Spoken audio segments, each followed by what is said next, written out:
Hey, this is Mr. Clarkson. I want to welcome you to Brain Honey the movie. Dun dun dun. I just wanted to talk to everyone about some of my successes and failures of my first week using Brain Honey and how you can best manage some things for your class using the software.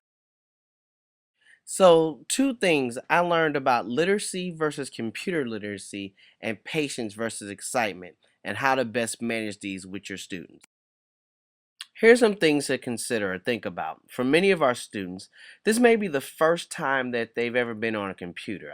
A lot of my students said this, so they're going to be really excited.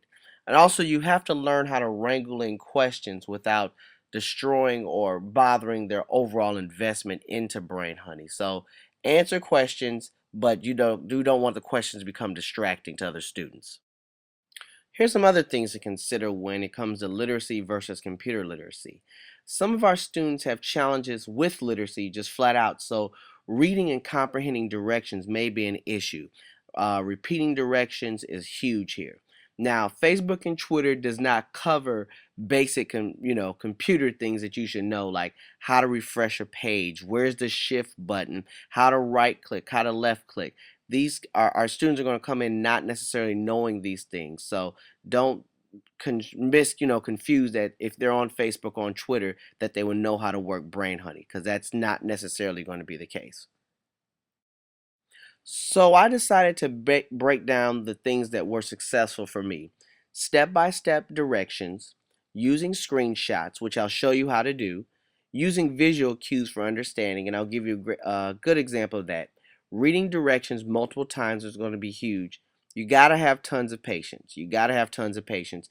And already decide a student, or you'll see in the first couple of days, who's a real good in-house tech support student. So that's a student that can walk around and help other students log on to Brain Honey, refresh pages, things like that, so it doesn't tie you up too much. And it's a good class job too. For me, step-by-step directions to get on Brain Honey work the best. First, start with logging into the computer, logging to the internet, logging to Brain Honey, and then navigate to the module in Brain Honey. Those 4 steps make sure that no students get lost in the process. It worked great for me this week. Now, when it came to logging to the laptops, what you're going to have to do, you have to turn them on, and the username is student, and the password is study hard. Now, this is something I would do. I would have all the students do it, and I would put this up on the board, and I would say, once you've logged in, raise your hand, and you should be on the DCPS logo page. Now, I use this as a visual cue, so you don't have to worry about Mr. Clarkson this, Mr. Clarkson that. All they do is simply raise their hand in silence, and you can walk around and see who's having problems because their hands will be down. The idea is to make sure that everyone's hand is up before moving on to the next step in the process.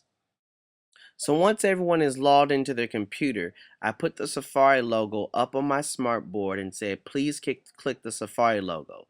Once you've done so, you should go to the DCPS website. If your page looks like this, raise your hand. So I put this up on the smart board. What you see at the bottom, of course, is a screenshot.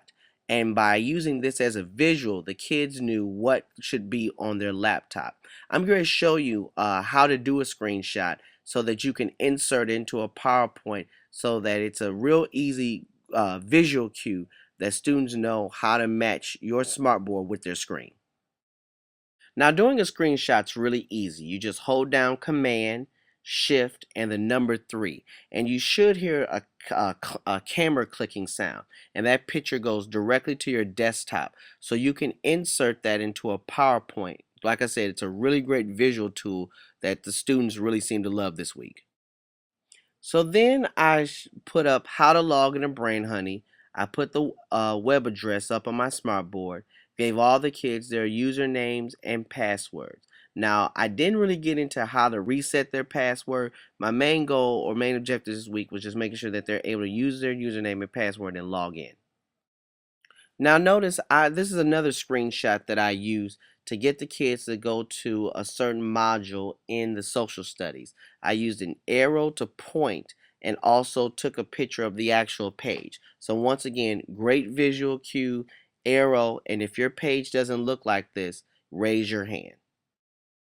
Now, in this one, I use two arrows because I want them to see where I wanted them to click and also the additional information that I want to read. So I was able to say, once again, if your page does not look like this, raise your hand. And I was able to come around and easily fix and see what it went wrong. Now, this is how I was showing the kids to do an assessment.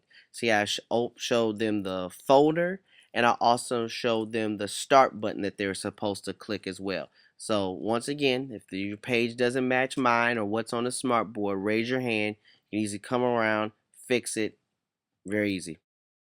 Now I put this up here because Brain Honey asks you sometimes to open multiple tabs, and the students didn't understand that concept. So this is the reason why I put this up here, because I wanted them to see what the page would look like, even though they're navigating away from Brain Honey, that this was still correct. So right here you got to see where Brain Honey is asking the students to open up a PDF. Once again, something that a lot of students had not done before. So I did a screenshot of how to go through the process, and this was extremely helpful because they didn't know how to do this. And last but not least, I show them what it looks like, what a PDF looks like, and how to navigate from page to page. And the first project of social studies, we're doing something on the miniature Earth. So this was really big for them, being able to manage this, the PDF, and read the document. So this is my brief tutorial of the things that I learned, lessons learned in week 1 with Brain Honey. Of course, if you have any additional questions, I'm always around, and I'll see you in the halls. Thanks again for watching this, and I hope that it helps.